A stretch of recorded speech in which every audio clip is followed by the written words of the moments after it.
terus tumbuh, terus tumbuh, terus tumbuh, terus tumbuh, terus tumbuh. Minyak siapa yang lebih sakti, Pastor? Minyaknya orang Kristen, minyak urapan, apa minyak Ibu Ida Dayak?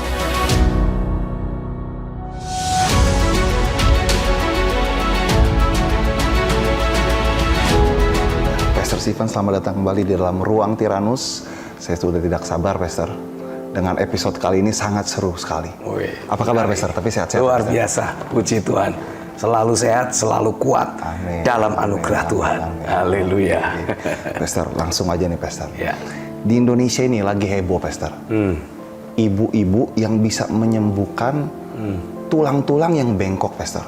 Ini heboh sejagat Indonesia, Pastor. Bahkan tulang yang udah sangat rumit lah bengkoknya itu, bahkan dari kecil itu didoakan, dikasih minyak, sedikit ucapan-ucapan dan tari-tarian, lurus lagi, Pastor. Pakai minyak, Pastor. Oke. Nah ini pertanyaannya, Pastor. Ya. Minyak siapa yang lebih sakti, Pastor? Minyaknya orang Kristen, minyak urapan, apa minyak Ibu Ida Dayak? Namanya Ida Dayak, Pastor. Oke. Ini sudah heboh, sudah viral di mana-mana, kesembuhannya loh. Bahkan, Pastor, kalau sekali dia buat dalam tanda kutip KKR kesembuhan, kurang lebih begitu, Pastor, di lapangan. Itu yang datang ratusan bahkan ribuan orang, Pastor. Wow. Saya tuh bertanya-tanya, Pastor, di mana kuasa minyak urapan orang Kristen, Pastor? Kalau diadu ini jangan-jangan kita kalah, Pastor. Ini bagaimana menurut tanggapan, Pastor? Ya, yang pertama yang mungkin saya harus tegaskan adalah kita harus percaya dulu bahwa memang ada kuasa kesembuhan dan kuasa mujizat. Terlepas sumbernya dari mana, entah itu dari Tuhan atau dari kuasa-kuasa yang lain, kita pertama-tama harus percaya dulu bahwa mujizat itu memang masih tetap ada. Pernyataan-pernyataan demonstrasi kuasa itu memang sangat real.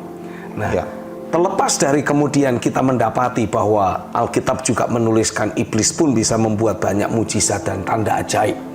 Tapi ya balik lagi, kita harus percaya dulu lah bahwa betul itu ada kuasa, ada mujizat yang bisa didemonstrasikan lewat orang-orang tertentu. Nah, kalau kemudian Gideon bertanya, mana yang lebih sakti? Ya, secara normatif saya harus selalu berkata bahwa Tuhan lebih hebat lah. Terlepas dari kemudian ternyata ada banyak orang-orang yang selama ini menjadi hamba Tuhan, ternyata tidak sespektakuler yang mungkin tadi Gideon ceritakan, tapi tetap bagaimanapun juga Tuhan itu nyata dan dia masih tetap bekerja. Nah, mengenai minyak itu bagaimana, Pastor?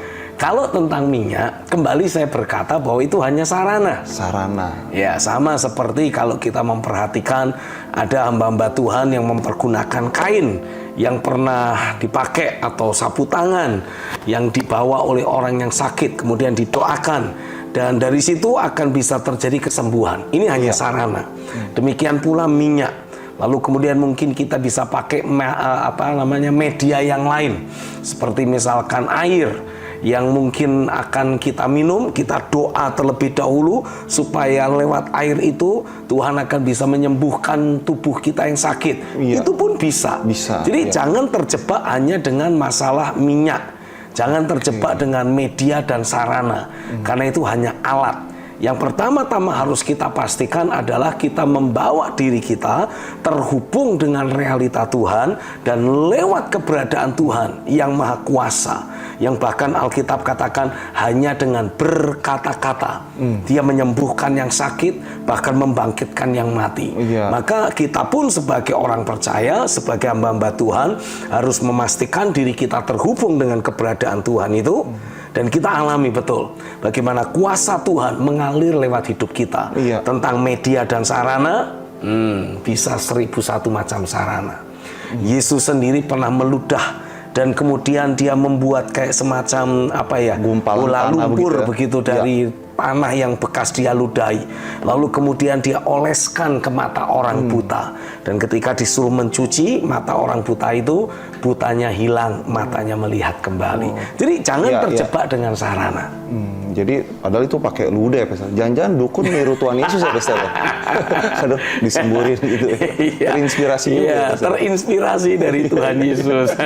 Atau kita bisa belajar sebetulnya bahwa berbagai manifestasi kuasa roh itu selalu mempergunakan media dan sarana. Ada yang dengan mempergunakan kata-kata, ya kalau di perdukunan mungkin ada mantra tertentu, jampi-jampi tertentu yang diperkatakan. Sementara kalau kita sebagai orang-orang percaya, kita mempergunakan deklarasi, perkataan yang kita yakini, perkataan yang keluar dari iman. Dan itulah yang akan menghasilkan kesembuhan atau menghasilkan mujizat. Ya, sebelum lebih lanjut, Pastor, saya ingin memberitahu kepada pemirsa yang ingin didoakan, bisa tulis di kolom komentar. Nanti Pastor Stephen akan mendoakan, khususnya bagi saudara yang sedang mengalami sakit penyakit atau ada pertanyaan tertentu, silakan tulis di kolom komentar. Nah, Pastor, lebih lanjut, Pastor. Ini kan si Ida Dayak ini didatangi oleh banyak orang, Pastor. Ratusan ribuan orang. Dia melayani ratusan bahkan ribuan orang satu hari loh itu, Pastor. Wow. Nah, sebenarnya orang yang berbondong-bondong ini kan memang mencari sesuatu yang sifatnya supranatural. Walaupun sudah di zaman teknologi yang sudah cukup canggih begitu, Pastor. Nah, sebenarnya apa yang mendasari orang tuh akhirnya pokoknya siapa aja lah, yang penting jadilah sembuh. Nah, apa yang mendorong orang tuh berani untuk datang seperti itu, Pastor? Iya, saya percaya bahwa di dalam hidup setiap manusia itu akan selalu ada rasa butuh Tuhan yang tersimpan, tersembunyi di dalam dirinya. Karena ketika Tuhan menciptakan manusia juga kan Tuhan mempergunakan ada unsur debu tanah dan unsur hembusan nafas dari mulut Tuhan sendiri. Nah, hembusan nafas Tuhan inilah yang membuat manusia selalu mendapati apapun kesuksesan dan keberhasilan yang sudah dia raih. Kalau dia belum mengalami perjumpaan dengan Tuhan, dia akan selalu merasakan adanya kekosongan dalam hidupnya. Nah, unsur Tuhan inilah yang selalu coba dikubur oleh si jahat dengan mempergunakan berbagai peristiwa negatif, membuat orang jadi tersinggung, marah, kecewa, dan sebagainya. Tapi yang pasti, ketika iblis terus mencoba menekan dan terus menekan rasa butuh Tuhan yang ada dalam diri manusia, cepat atau lambat, rasa butuh Tuhan itu akan meledak juga dalam diri manusia. Pasti akan muncul. Akan muncul. Nah, kita mendapati munculnya rasa butuh Tuhan dalam hidup seseorang itu biasanya terjadi ketika orang ada dalam masalah. Ketika dia sudah ada pada batas akhir kekuatan dan kemampuan yang dia miliki.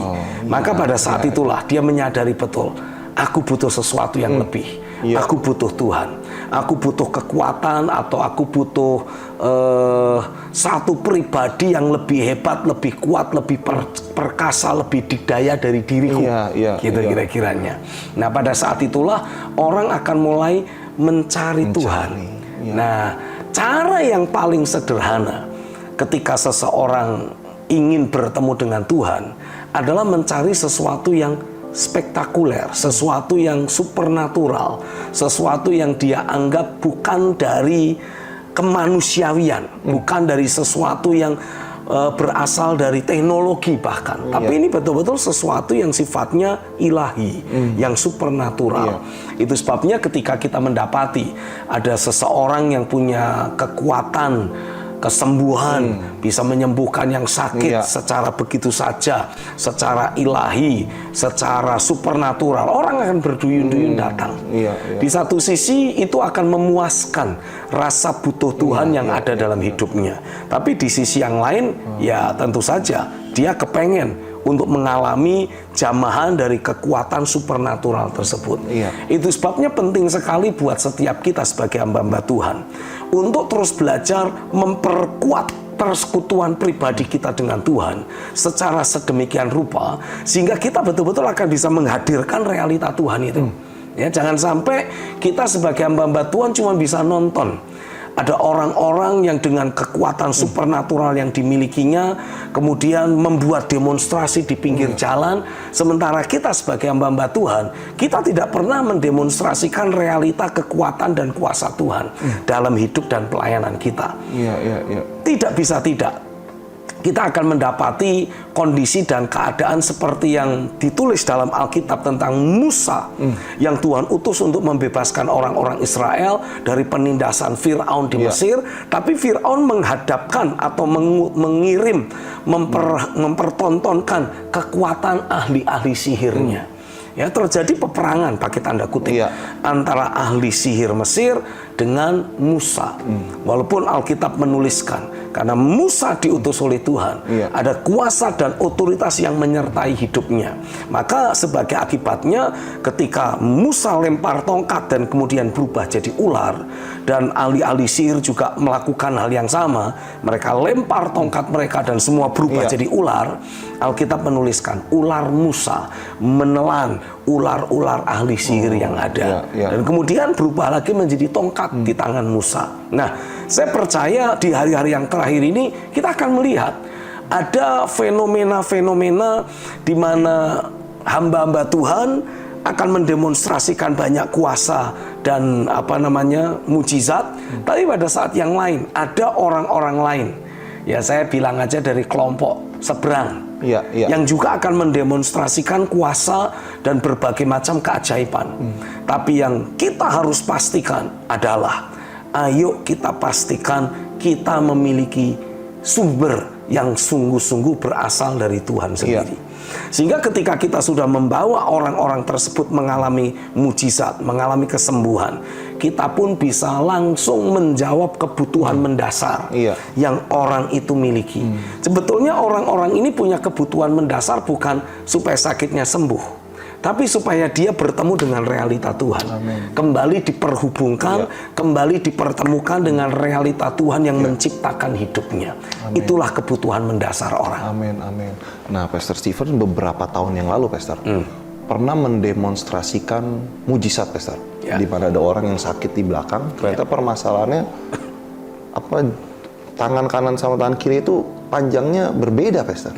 Dan Pastor Stephen doakan. Mungkin kita langsung lihat videonya. Pemirsa bisa langsung lihat videonya. Sudah bisa lihat perbedaannya? Sudah bisa lihat perbedaannya? Oke.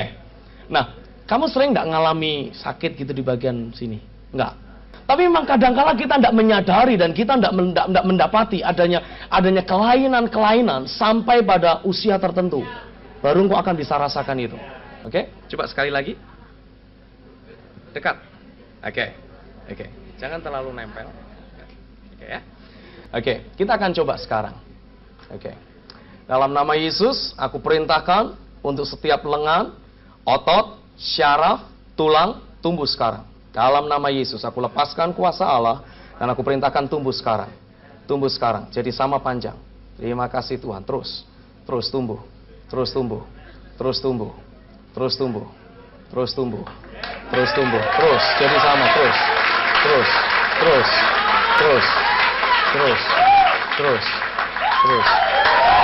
Lihat, it's so simple, sangat mudah, sangat sederhana.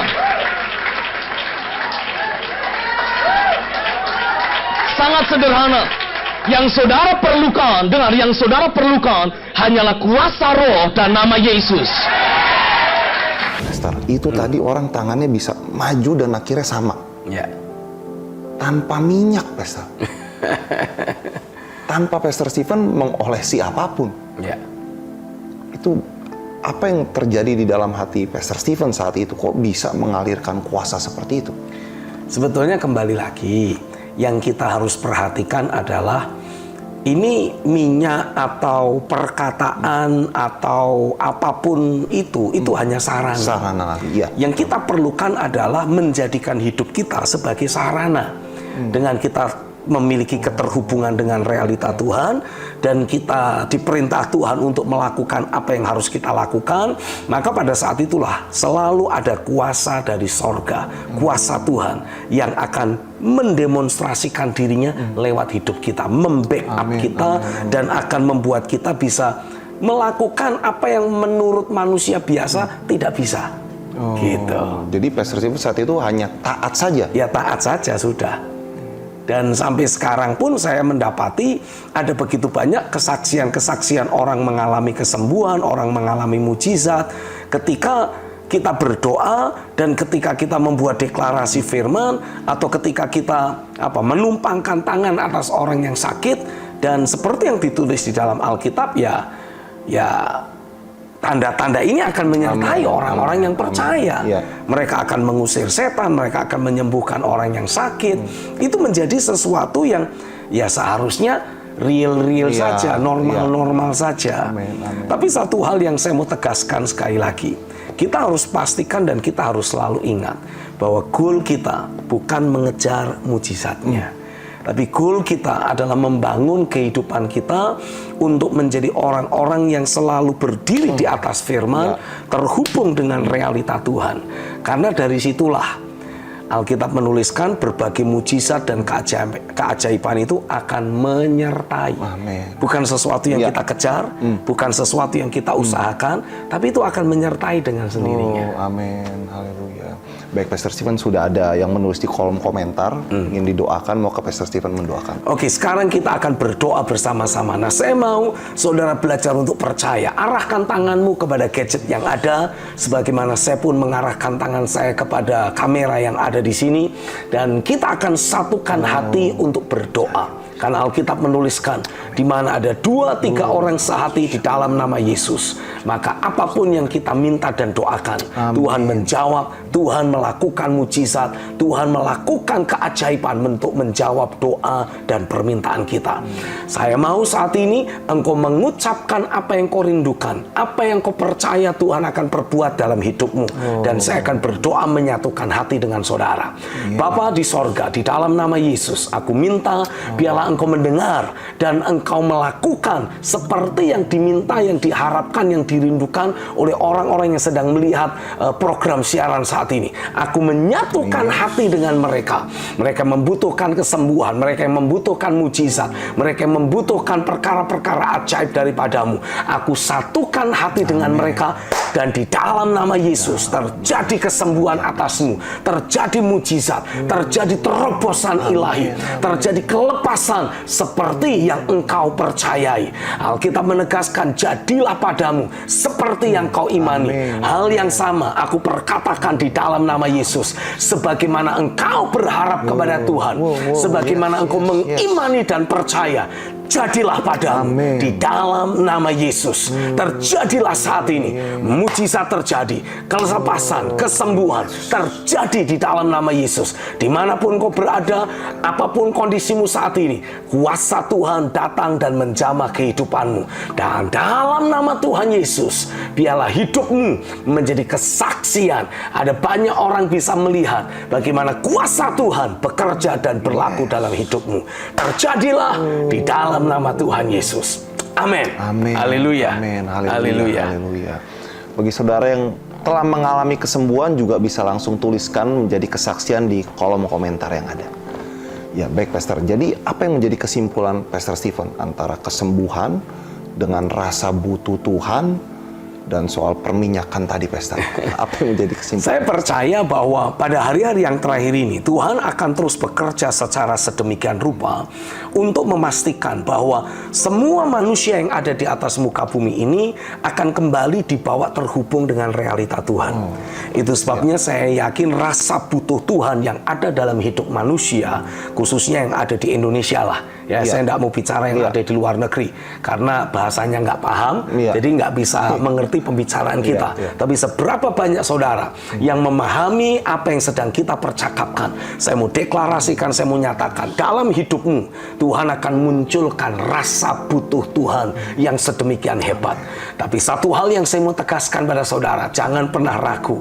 Apapun yang menjadi kondisi dan keadaan masa lalumu, tidak peduli apapun yang menjadi background yang kau miliki, miliki. Ketika engkau berseru kepada nama Tuhan, maka Alkitab menegaskan engkau pasti dijamah oleh Tuhan, diselamatkan oleh Tuhan. Karenanya jangan pernah ragu dan jangan menahan dirimu untuk mulai berseru kepada nama Tuhan. Dan saya percaya Tuhan akan mempergunakan berbagai macam media, termasuk media elektronik, media digital seperti yang kita miliki saat ini. Saya percaya kuasa Tuhan sedang bekerja atasmu, menjamah hidupmu. Orang-orang yang tadi sakit, yang kemudian kita sehati berdoa bersama-sama, saya yakin ada banyak dari saudara saat ini, engkau sudah alami jamahan Tuhan, engkau sudah alami kesembuhan yang langsung dari Tuhan adanya. Haleluya.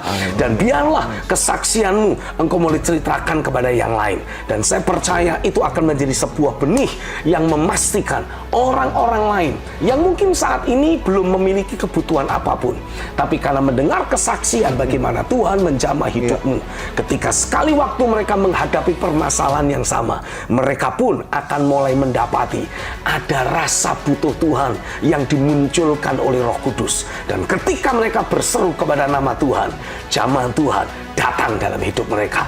Sama seperti saat ini jamahan Tuhan datang dalam hidupmu. Aku meteraikan jamahan Tuhan yang terjadi atasmu di dalam nama Yesus. Kesembuhan yang kau alami itu permanen sifatnya. Jamahan Tuhan, mujizat yang kau alami, aku deklarasikan permanen terjadilah dalam nama Yesus. Amin. Haleluya.